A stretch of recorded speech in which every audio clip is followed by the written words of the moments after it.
જો હાઇડ્રોજન અને ઓક્સિજન વાયુ.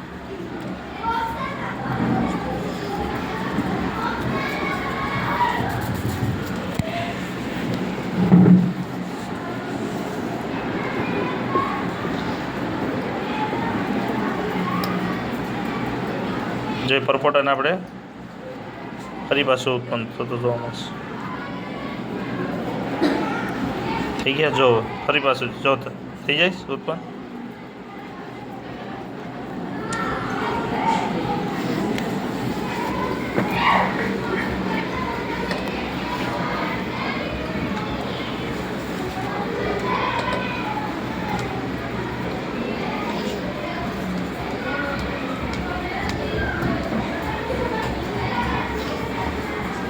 અને કહેવાય વિદ્યુત પ્રવાહની રાસાયણિક અસર.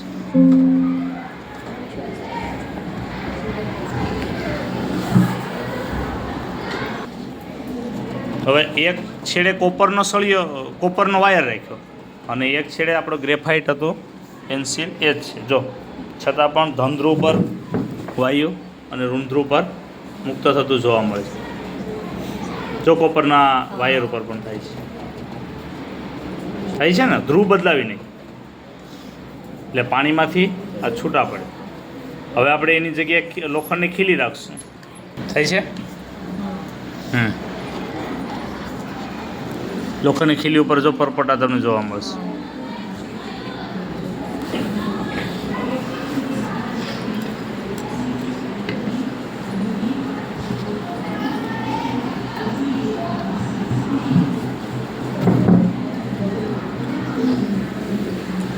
ઋણ ધ્રુવ પર વધારે છે. જામે પરપોટા દેખાય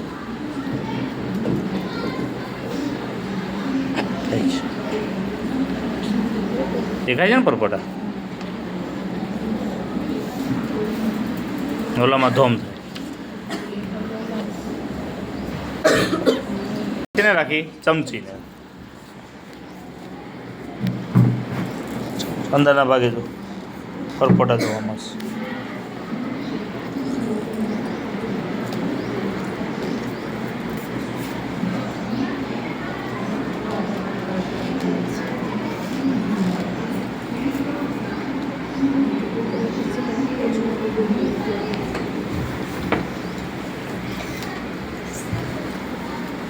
જો ચમચીમાં છેડે જો પરપોટા દેખાય છે.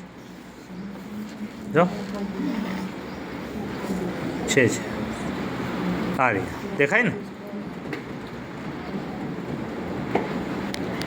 હાઇડ્રોજનનું પ્રમાણ,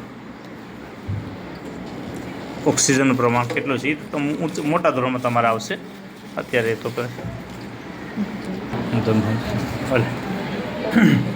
અહીંયા છો વિદ્યુત પ્રવાહની રાસાયણિક અસર જોવા માટેના એક બીજો પ્રયોગ છે. એમાં આપણે બેટરી જોડેલી છે. જોઈએ ત્યાં બેટરીની સાથે ઇન્ડિકેટર તરીકે વિદ્યુત પ્રવાહ પસાર થાય છે કે નહીં એના માટે આપણે કોને જોડેલું છે? એલઈડી જોડેલી છે. બરાબર, આ વિદ્યુત પ્રવાહ પસાર થાય છે બતાવે છે. હવે આમાંથી બેટરીના ઋણ ધ્રુવમાંથી એક કોપરનો વાયર કાઢી અને બટેટામાં એ જ બટેટામાંથી જે પુસ્તકમાં આપેલું છે એનાથી થોડુંક અલગ કર્યું. કઈ રીતે આવશે કે એ જ બટેટામાંથી બીજા બટેટામાં પાછું કનેક્શન આપી દીધું અને એ બટેટામાંથી બીજા બટેટા અને બટેટામાંથી ફરી પાછું જો અહીંયા હું આપું છું કનેક્શન અથવા તો જો વિદ્યુત પ્રવાહ પસાર કરીએ વાહક તરીકે રાખી વિદ્યુત પ્રવાહ પસાર થવાનું શરૂ થાય છે. હવે થોડાક સમય સુધી તમારે એમને રહેવા દેવાનું છે. બટેટાના રંગમાં થતું પરિવર્તન જોવાનું છે તમારે. અહીંયા બટેટાના જે છેડાઓ છે એના એક છેડાના રંગમાં થતું પરિવર્તન તમને જોવા મળશે. થોડોક સમય વિદ્યુત પ્રવાહ ચાલુ રહેવા દો, આમને આમ થોડોક સમય રહેવા દે અને પછી રંગનું પરિવર્તન આપણે જોઈએ. લગભગ 5-1 મિનિટ જવા દે કે 10 મિનિટ જવા દે અને રંગનું પરિવર્તન જોઈએ. બરાબર, એમ જો રંગ આવી ગયો, જોયું?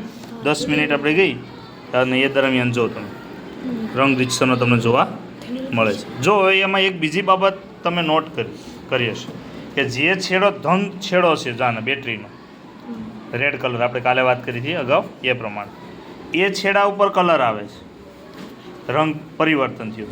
એમાંથી જે છેડો બહાર નીકળે છે ને એ તો ક્યાં સ્વરૂપે હશે? એના ઋણ છેડા સ્વરૂપ. એ છેડો પાછી બીજા બટેટામાં દાખલ થાય તો એ છેડો કયો થઈ ગયો છે? એ ધ્રુવ કયો થઈ ગયો છે? ધન. તો જો ત્યાં બી એમાં રંગ આવે છે લીલો રંગ. અને બહાર નીકળતો જે ધ્રુવ છે અથવા તો એનો જે પરિપથનો જે છેડો છે એમાં રંગ પરિવર્તન તમને જોવા મળતું નથી. એટલે કે રંગ પરિવર્તન છે જોવા મળે અહીંયા, તો એ વિદ્યુત પ્રવાહની કઈ અસર કહેવાશે? રાસાયણિક અસર. કઈ અસર કહેવાશે? વિદ્યુત પ્રવાહની રાસાયણિક અસર અહીંયા તમને જોવા મળી. જો રિક્ષાનો કલર દેખાય છે લીલો રંગ, બરાબર ને?